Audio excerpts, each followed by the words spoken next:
สวัสดีค่ะยินดีต้อนรับสู่ช่องลุงเสือภาษาชาแนลนะคะภาษาก็จะทาลูกกรงนะคะสีลูกกรงให้ลุงเสือนะคะเพราะว่าสีคนละอันนะคะลูกกรงมันเป็นเหล็กนะเราต้องใช้ทาสีน้ำมันนะคะ FC สีน้ำมันผสมทินเนอร์นะคะลองบังดูแปรงเราก็จะใช้แปรงเล็กนะคะลุงเสือก็ขัดให้เรียบร้อยแล้วนะคะ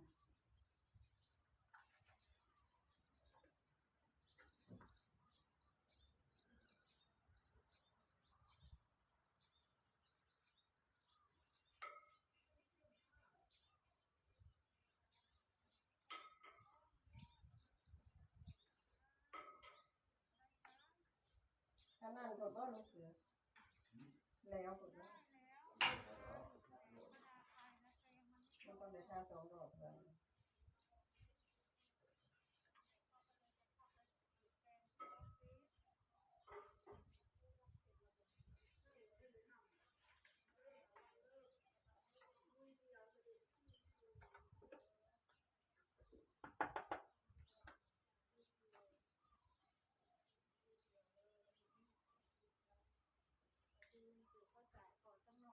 มาให้ดู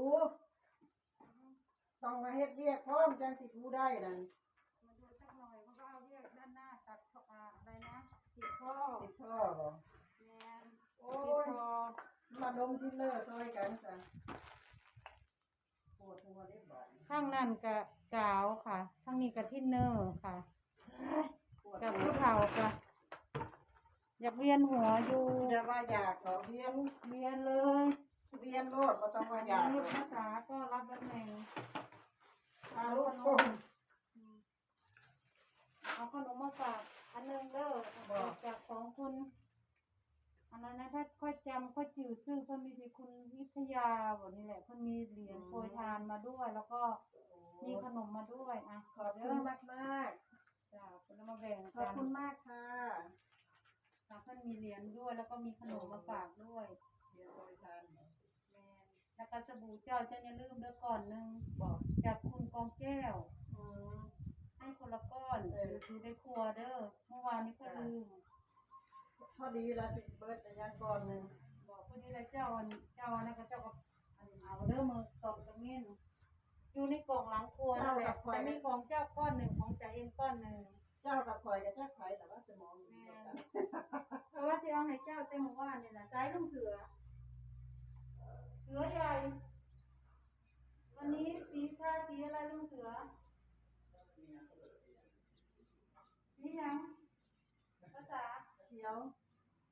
อะไรเขียวคนเขียวมิ้น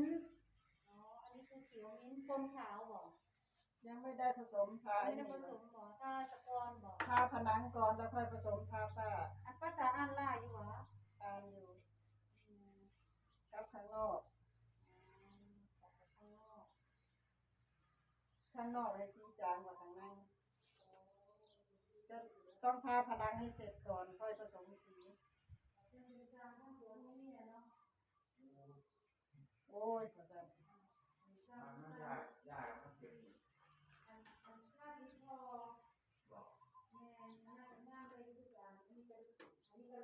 อันนี้เป็นงานใจเย็นนะพี่ใจร้อนไม่ได้หาหน้าที่เราก็ไปซื้อบุญหาหน้าที่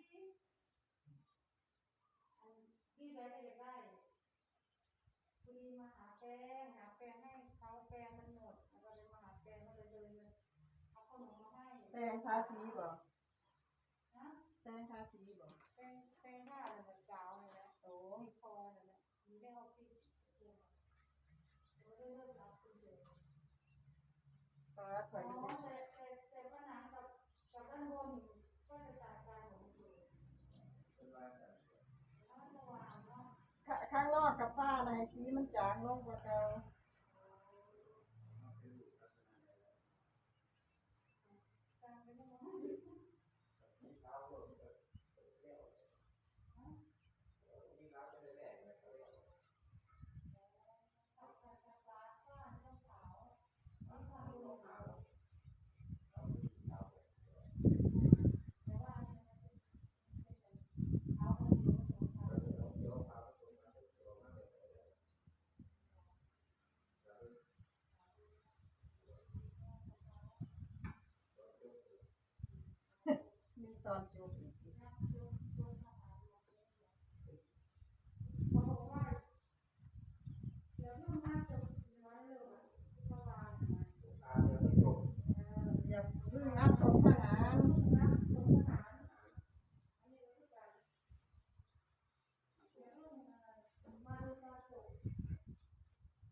จะบ่มาดมน้ำข่อยบ่ดมกาวกับพ่อแห้งแล้วเนี่ยอันนี้เราปวดหัวกว่ากาวนี่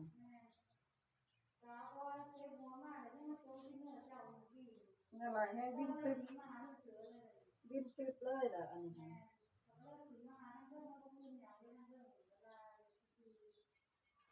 สีน้ำมันก็สีน้ำมันสีนี่นะ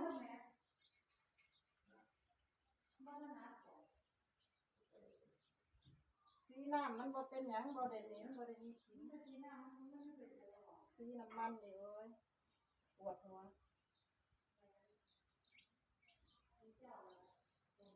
นั่นเลยสีน้ำข่อยนี่ล่ะแต่ว่าของเสือแล้วแง่บ่พักเลยนี่มันต้องใส่แมสแมสผมไม่สีดำบ่เบิดแต่ว่าบ่ใส่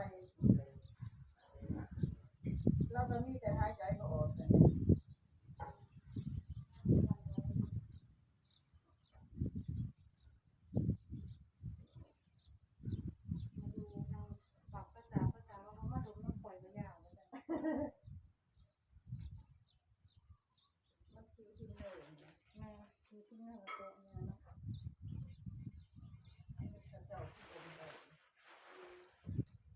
ต้องมาแปลงหน่อยเนาะ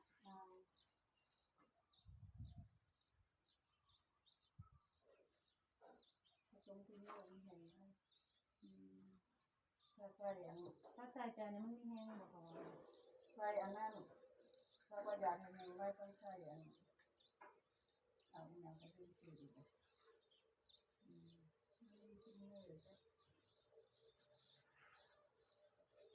อันนี้เนี่ยเคยทำหลายคืออะไรบนบ่เคยทำหลายครั้งแล้วใช่ไหมทาสีนี่บ่แล้วครั้งแรกบนเคยทำอยู่แต่ว่าบ่ได้เฮ็ดยุบบ่ได้ยุบเนาะต้องใส่น้ำมันสนมันจะน่าแห้งอ๋อใส่อันนี้แห้งมันแห้งไว้แต่มันแห้งไว้กระดูกไว้จังบ่มันอยากจะได้ทาซ้ำอีกรอบนึงทามันนี่แล้วมันจะได้ทาอีกอ๋อพอแม่ทาด้วยเดียวแล้วพอแม่เนาะถ้าทารอบเดียวมันสิยังมันสิด่างอยู่ยังด่างวันนี้ก็สิไปอะไรได้ปล่อยก็ได้ไปด้วยสิทาแล้ววันนี้จบภารกิจแล้ว8 นาทีแล้วภารกิจ8 นาทีแล้วไปแล้วนะคะรอบแรกมันยังไม่สวยเอานะ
ยังไม่เสร็จนะ FC เนาะจะได้ทาซ้ำอีกรอบนึงนะคะนะเพราะว่าเราทารอบเดียวมันจะยังมันจะยังเป็นด่างอยู่นะคะเราก็จะได้ทาทับอีกรอบนึงนะคะ นี่จากสีเดิมมันก็อยากดำๆนะคะพอเราทาสีมันก็จะเป็นเริ่มเป็นสีขาวนะ FC ก็ทาซ้ำอีกรอบนะคะค่ะสำหรับคลิปนี้ก็ขอจบไว้เพียงแค่นี้ก่อนนะคะฝากกดไลค์กดแชร์กดติดตามช่องลุงเสือภาษาชาแนลนะคะขอบคุณทุกท่านที่ติดตามรับชมนะคะเจอกันใหม่คลิปหน้านะคะสำหรับคลิปนี้สวัสดีค่ะ